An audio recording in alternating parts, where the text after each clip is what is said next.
How's it going? This is James from James Films, and today I'm going to be partnering with Scan the World to bring you a really exciting competition that'll test your 3D skills, and we'll be offering up a really cool prize to the winner of this contest. So first of all, Scan the World is a really cool site that has a bunch of 3D models that are scanned based on real objects, anything from sculptures to real places like Chichen Itza to the brain. A variety of different things that you can choose from, and you can actually download them and bring them into the 3D software of your choosing, texture them, light them, add them to your scene, and have a lot of fun with it. I've used these before for some of my renders. So for this contest, we have a couple simple rules here if you're entering into this. And the first is to download one model from here. Just choose one model for your entry. We're specifically looking for you to create a desert type of scene with these models. I think a lot of these lend really well to create a scene like that. You kind of have some of these things that are falling apart or kind of breaking apart, eroding over time. You can do some really cool stuff with it to kind of make a post-apocalyptic scene, or you can just really make a really interesting piece as well. It's all up to you with the direction that you want to go in with all this. You're going to want to follow us on Instagram, follow me, James Films, and follow Scan the World. Tag both of us in your post, and then also use the hashtag STWJamesFilms for us to be able to find it. Really excited to see what you come up with, and the winner of this competition will actually get a trophy of sorts. You'll be getting a 3D model of the model that you chose to use for your creation. So that'll be really cool, and I think it'll really push your skills a bit and have you do some really cool work.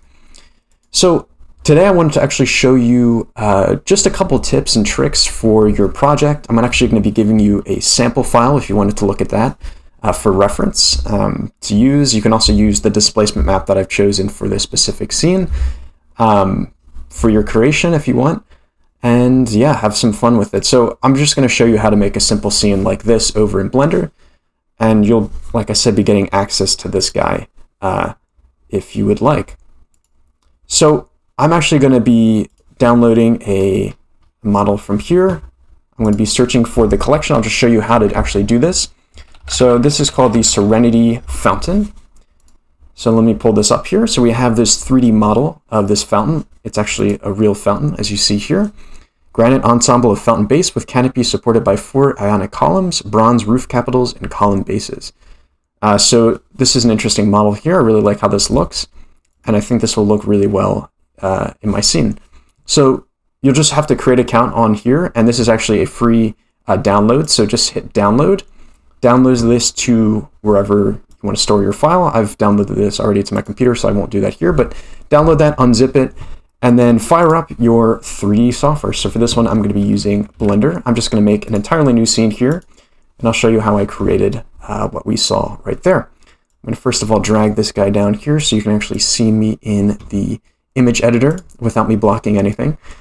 So first of all, I'm going to turn on the screencast keys for you because I always seem to forget that, and I always have people reminding me in the comments to do that. So I'll have that on for you so you see what I am doing as I work through this.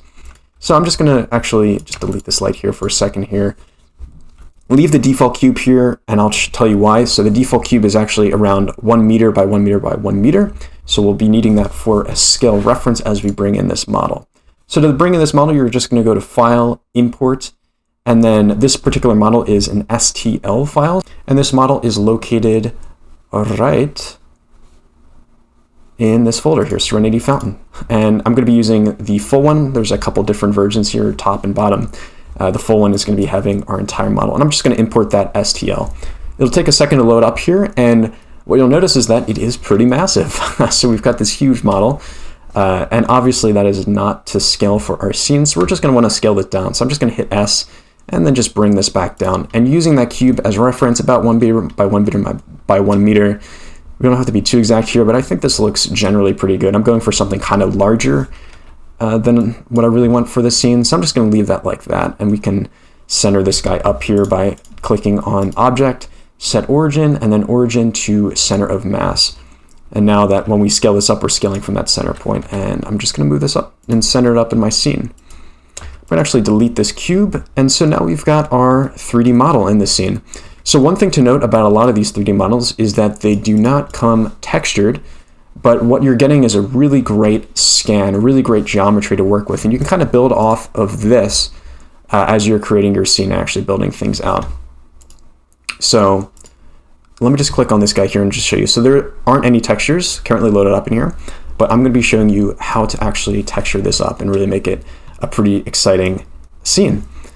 So first of all, let me just drag this panel over here, and I'm going to make this my camera view once we're ready to go that route.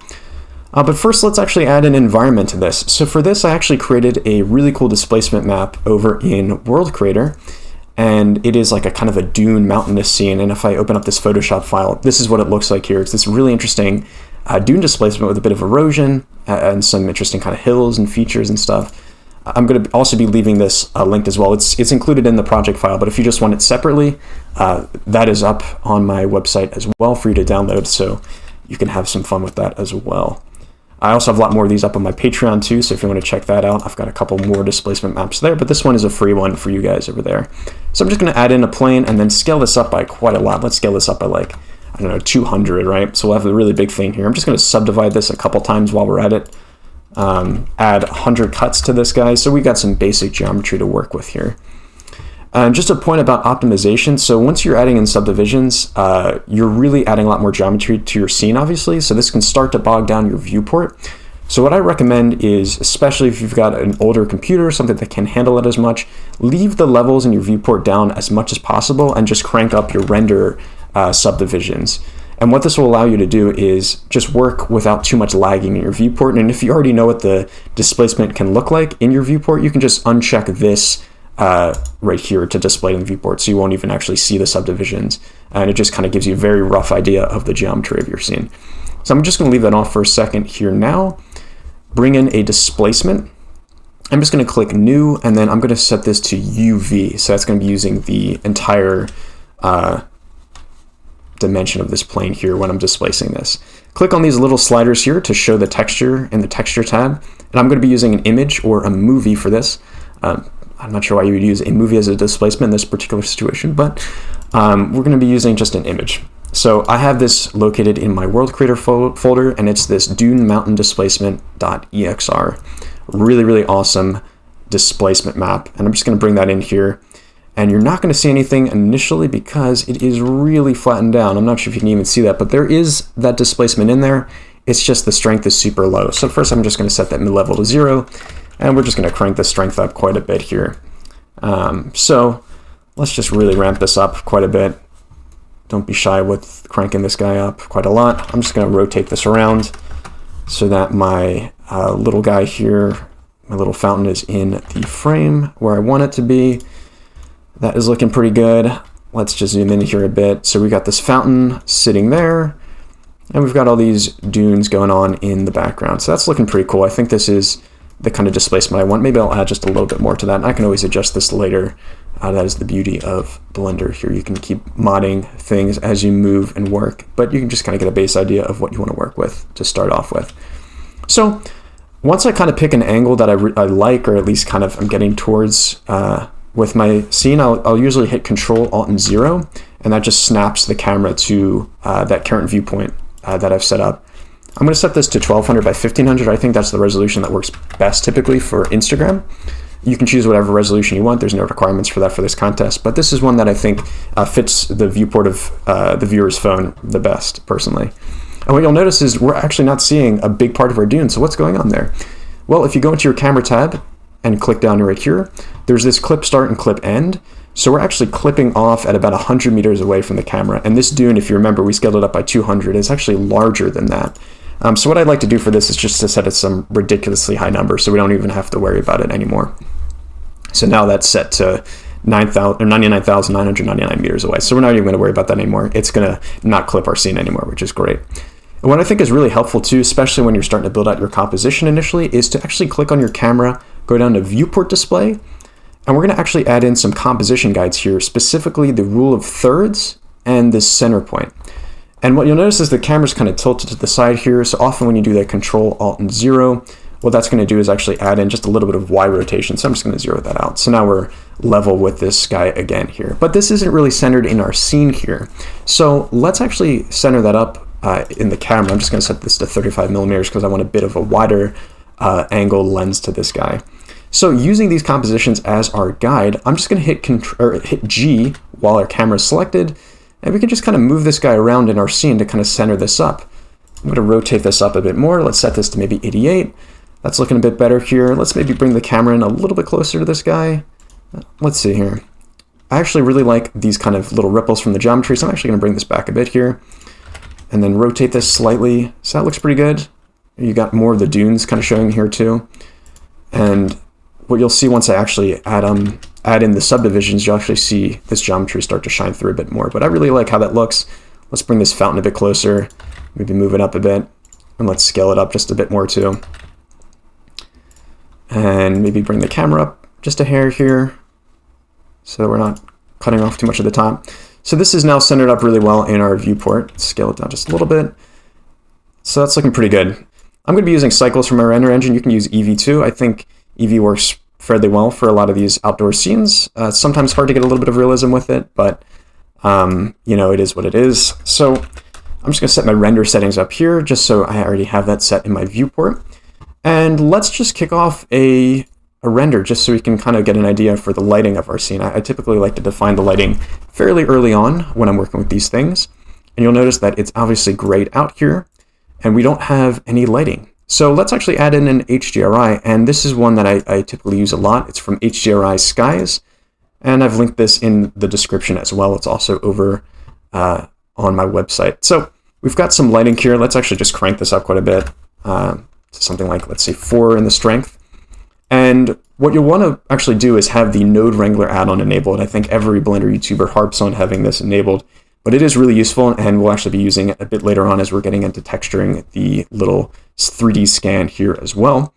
But I'm just going to go over to the World tab in my Textures tab here, click on just the image, HDRI image, and then hit Control-T, and that's going to add in a mapping node and a texture coordinate node here. And the main parameter that you're concerned with a lot of HDRIs is the Z rotation here. So what I can do is actually spin this guy around to get a different lighting situation and kind of see how that works for my scene. So the sun source appears to be right there. So I'm just going to move this over a bit so we've kind of got light coming in from the right side of our frame. So you can see this is hitting our scene really, really nicely. But you'll notice we're not getting a lot of shadows in general. And I find that with HDRIs, you don't always get the best shadows. I typically like the HDRI to just kind of get an initial splattering of color on my scene, right? I think it's really good to kind of break up just the uniformity of scenes oftentimes with these HDRIs. But then to really take the scene in the next step, you'll really want to add in a sun lamp, especially for outdoor scenes, which will really help improve your shadows in general. So I'm just going to rotate this up to kind of match the general position of that primary lighting source from the HDRI. So you can see now we're getting some lighting coming in from here, but let's really crank the sun up a bit in strength just to see exactly where those shadows are. So now you can see some much better shadows, particularly in the back right there where we've got the erosion and the dune, but some really nice patterns starting to come through here. And I think we can kind of rotate this up just a bit more here. So we've got a really nice scene starting to come together here lighting wise. I'm just going to add in a little bit of saturation in the orangish kind of hue to this. But yeah, I mean, this is looking pretty nice already. We've got a really nice scene set up here.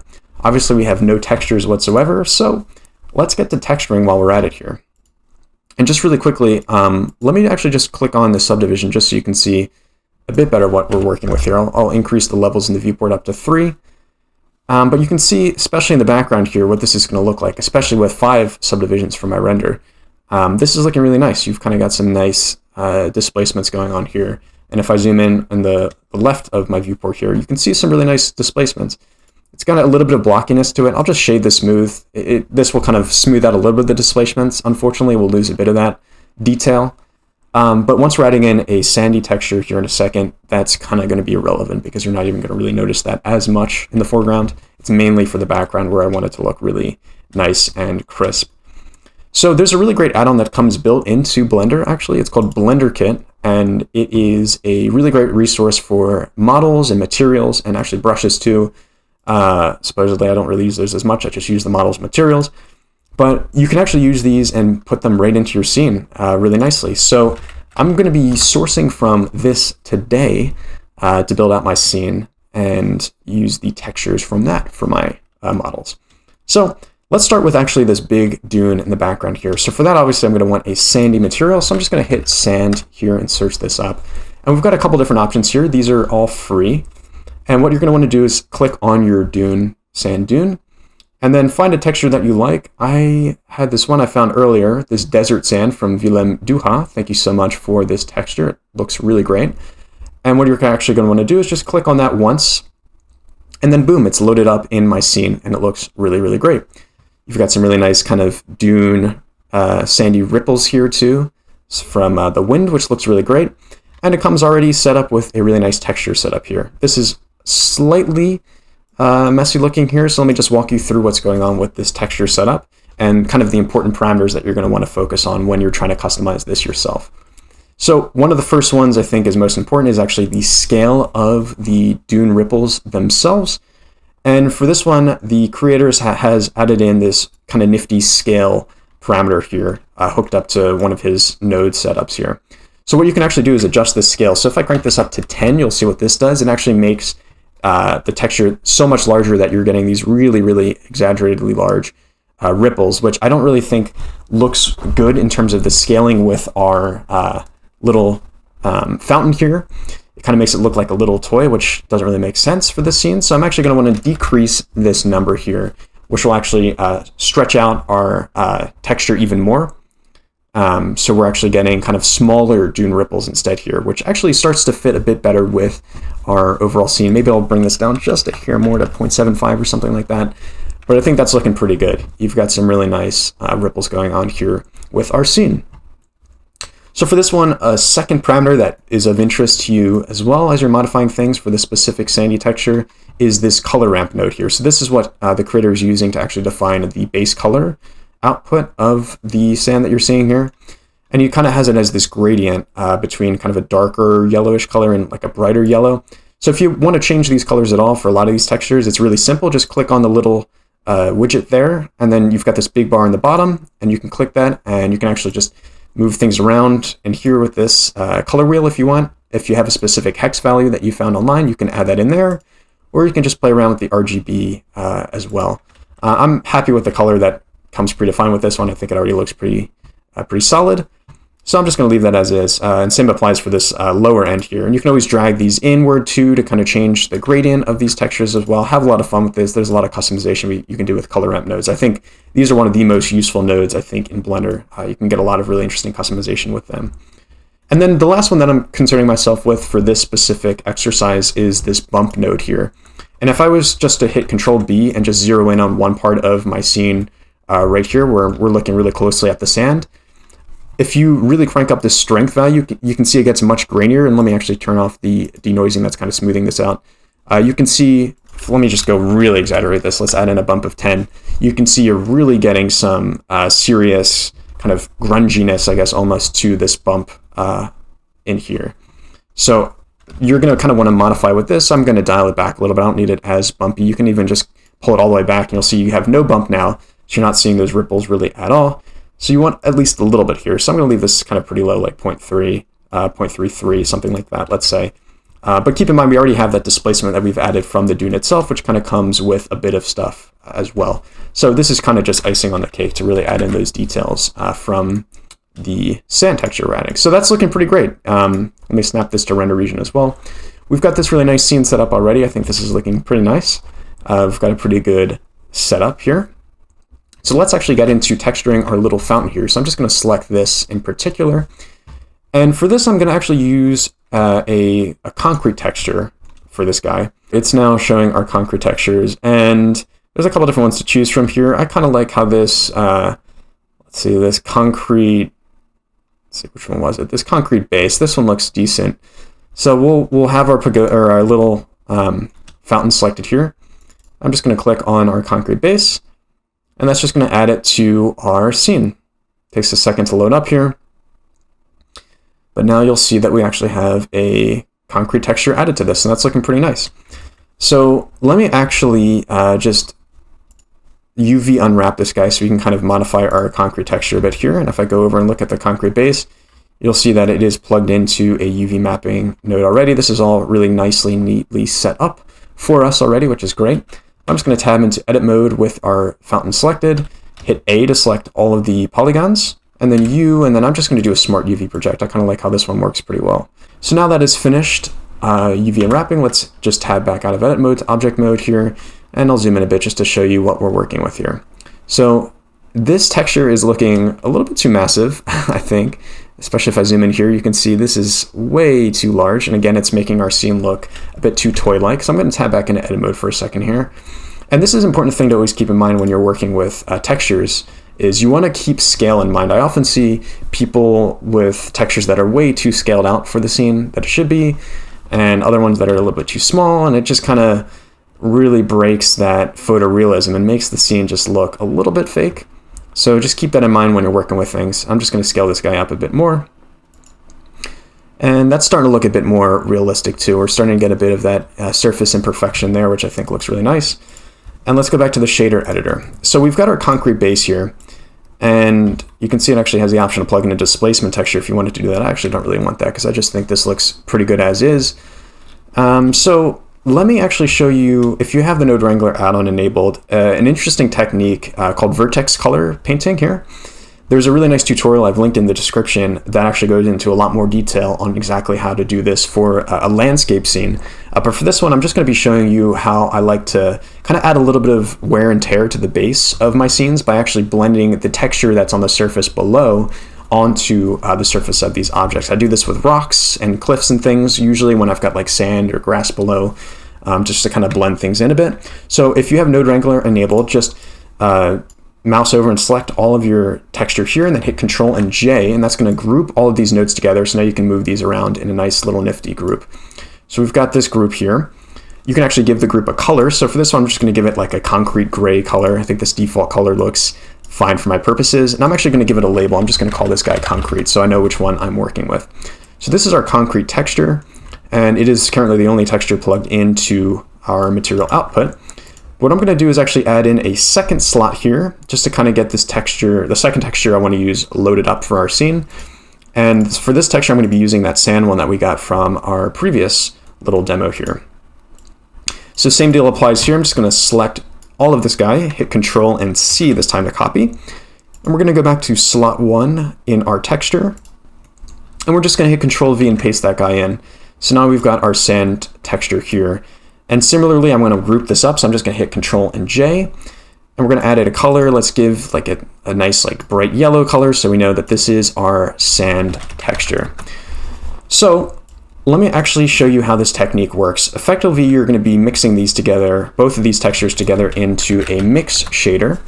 So let me just hook this guy up just to show you what we're working with here.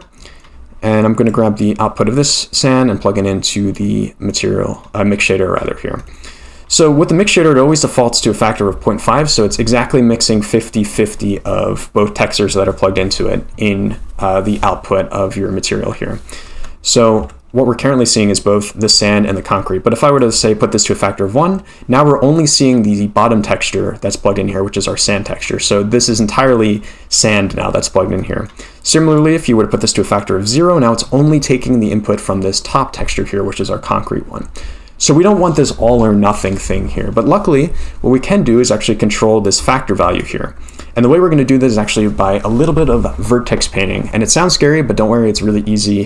And if you want to learn more about this, like I said, I've linked the really great tutorial in the description of this video that goes into a lot more depth for this specific exercise here.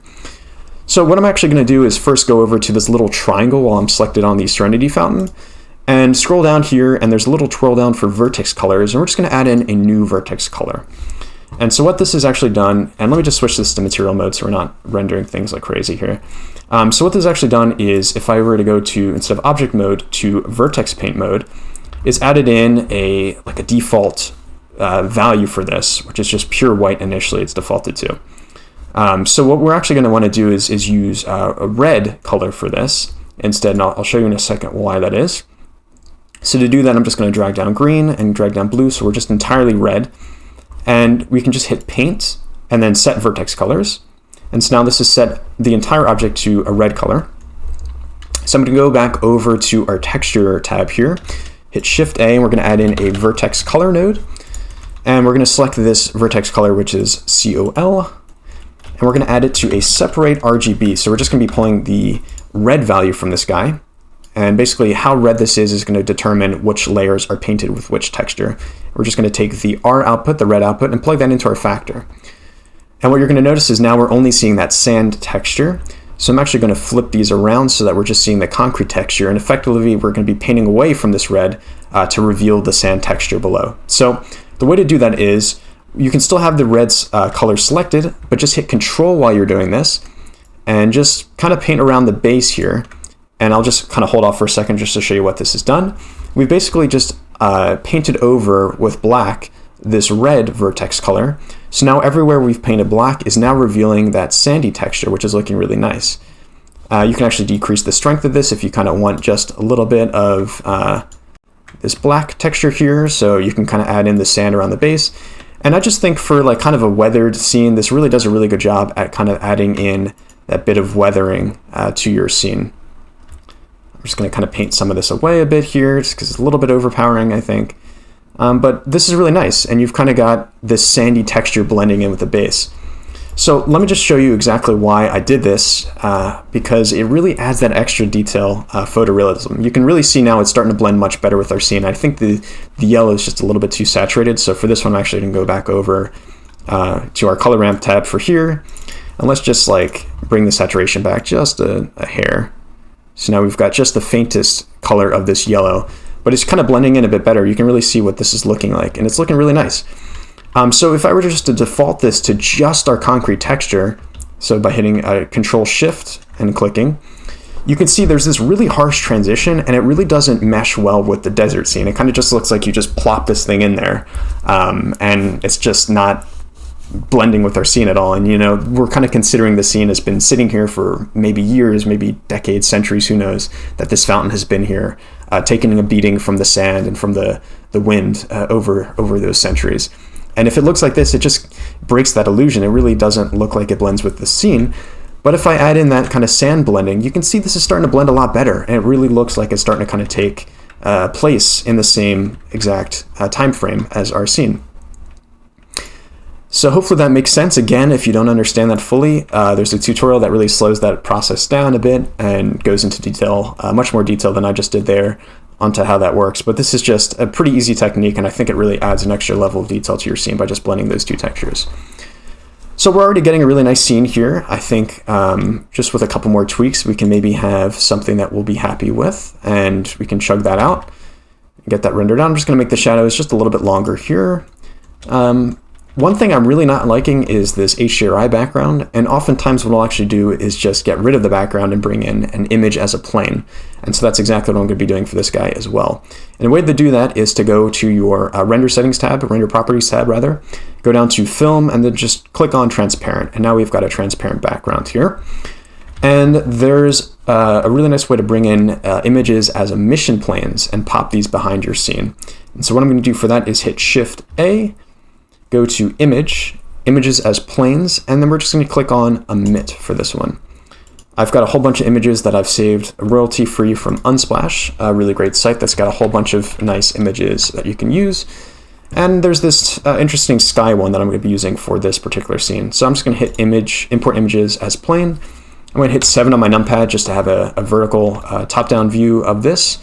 And I'm just going to try to line this up with the plane of the camera, because what you'll notice is when I brought this in, let me just scale this up at like a ridiculous amount, it's kind of sideways with relation to the camera plane, so that kind of can add a little bit of distortion to the image, which kind of looks a little bit funky with the scene.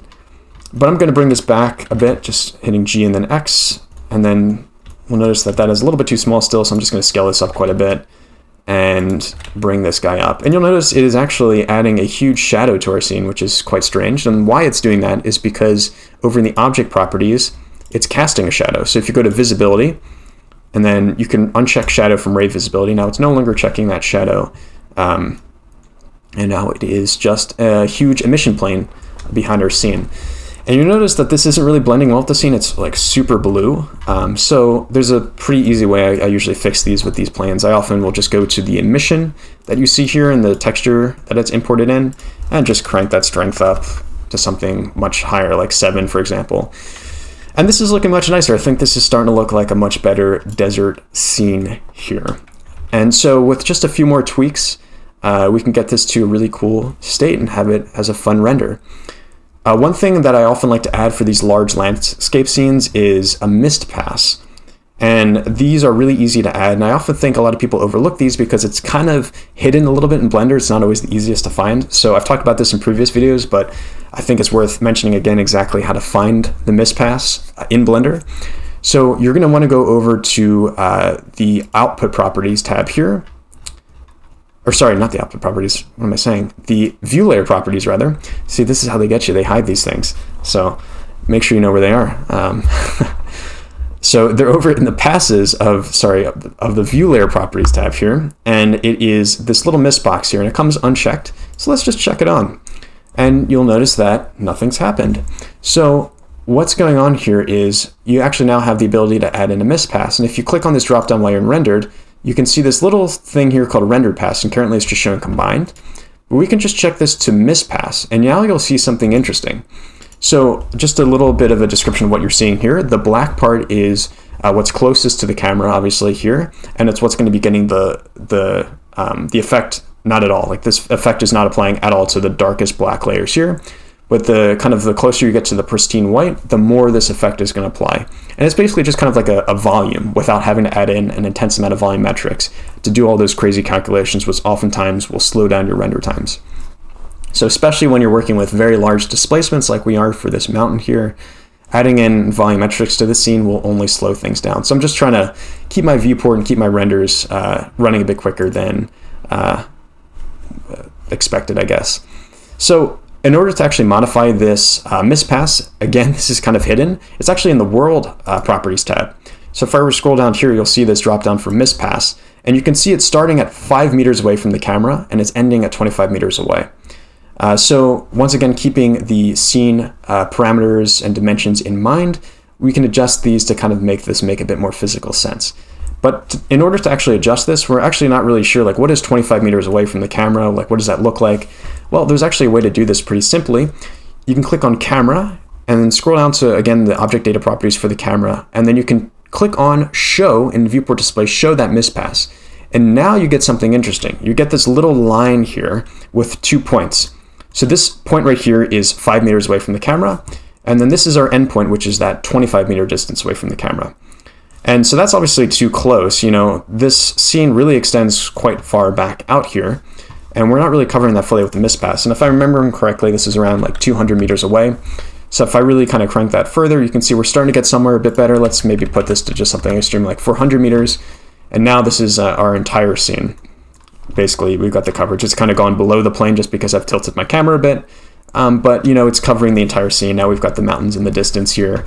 And so when we actually render this out, we can actually composite this in Photoshop. And this is often what I like to do. You'll see I've got two different layers here. So I just have the base layer. So this is what the render would look like. Let me just turn off the adjustments here. This is what the render looked like actually coming out of Blender. And with this mist pass composited in, it just adds that little extra bit of atmospheric fall off to the scene, which I think looks really nice and kind of makes it look a little bit more photorealistic, because that's actually how the real world operates. The further away you look, the more washed out the scene looks, just because there's more atmosphere to look through the further away you get. So that's looking really nice. We can just switch this back to combined for now, and just keep that in mind when we're rendering, is that we actually have this mist pass that we want to access. And to access the mist pass, what you're actually going to want to do is go to your compositing tab, click on Use Nodes, and then just hit Control-Shift and click on this to add in a viewer node. And so once we render this out, you'll actually be able to see this. But what I like to do is just keep this composite node from image to image, and then just have this mist pass plugged into the viewer output. And that's going to pop up once we actually render this out. And you'll actually be able to save that out like I did here, save this out as a separate pass and bring that into Photoshop or After Effects or wherever you're doing your compositing. So we're getting close to the scene, but you'll notice that I actually added in this like little puddle here, and kind of subtly a little bit of puddles in the basin of this thing here. So I'm just going to talk about how to do that very quickly. It's, I think, a pretty simple technique, and it adds a little bit of extra realism to the scene as well. So I'm just going to click on this guy, hit Shift S, and then cursor to selected. So now that I am going to be spawning this plane in the same area, same general area as this guy here, I'm just going to bring in a plane, and I can just go out of rendered mode for a second here and just tab in edit mode, just scale this guy up, bring this down a little bit here. So now we've got this plane here, but obviously this is looking way too blocky. Puddles don't really form in perfectly straight lines in real life. So a quick way to remedy this is just to add in a subdivision surface, keep it on Catmull Clark, and then just crank up the levels in the viewport and the rendered mode to something pretty high, and you'll actually get this interesting circle kind of effect to it now here. And we can actually work with this and sculpt it a bit to make it a little bit more interesting in our scene. I might actually just like apply this guy just so I have it to work with, and then I'm going to tab into my camera just so I'm working off my camera. So now you'll see we've got all these points. It's a little bit dense maybe, but you know, it's all right because it's kind of a small plane. But what I'd like to do is add in proportional editing mode, and you can just hit G on these points and then Shift Z to kind of constrain your motion just to the XY plane.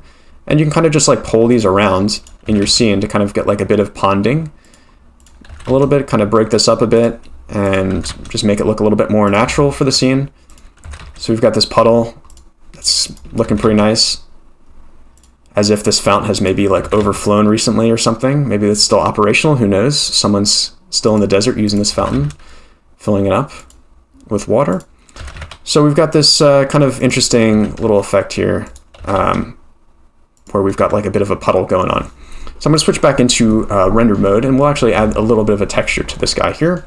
And you'll notice that it is currently floating in the air. So what I actually want to do is kind of pull up my mountain plane here so that I'm kind of wrapping this guy a little bit up here and making it make a bit more physical sense. You'll notice that when I tabbed into edit mode, we no longer see the displacement, and that's because if you go over here into your modifier stack, there's this little kind of square icon here, and if you click on that, it actually displays the modifier while you're in edit mode as well, which I think is helpful to just have there. So I'm also just going to be using proportional editing here. I'm just going to bring up some of these like little dune guys here a bit, just so I'm wrapping this puddle a bit more, so that's not looking so strange, right? And kind of fill out the sides, fill out the edges, so it's not like hovering in the air, and you're probably looking at this and saying, well, that looks incredibly blocky. But keep in mind, we actually don't even have this subdivision enabled. So if I actually enabled this guy at a level of 3, you can see we're now actually having a lot more geometry to work with. And this is just kind of a matter of just picking and pulling your scene up a bit. It's going to be lagging quite a bit here. So I might just kind of fast forward through this guy just a bit while I'm working on this, just because this process takes a little bit of lag time, I guess, as you're working through this. So you can kind of just pick and pull with these guys and make it look pretty good. So I'm just going to pull this plane down just a little bit more. So now we've got like some of this water kind of on the ground here a bit. It's looking pretty nice. And I'm just going to add in a new texture to this, and I'll call this our water texture. Let me just turn off the displacement on this for a second here, just because it's kind of, or the subdivision, because it's kind of a little bit too much. I'm going to rename this to like our water layer here, and let's just keep this default material, and we're going to keep it really simple. I'm just going to change the index of refraction to something like 1.2, crank up the transmission all the way, crank down the roughness, so now we've got this nice little puddle, and I'm just going to add in a displacement to this, add a new displacement. This is way too strong. Let's crank this down to like 0.01, and we're just going to add in a clouds to this, and I'm just going to scale this down, or scale this to like 0.4 or something like that.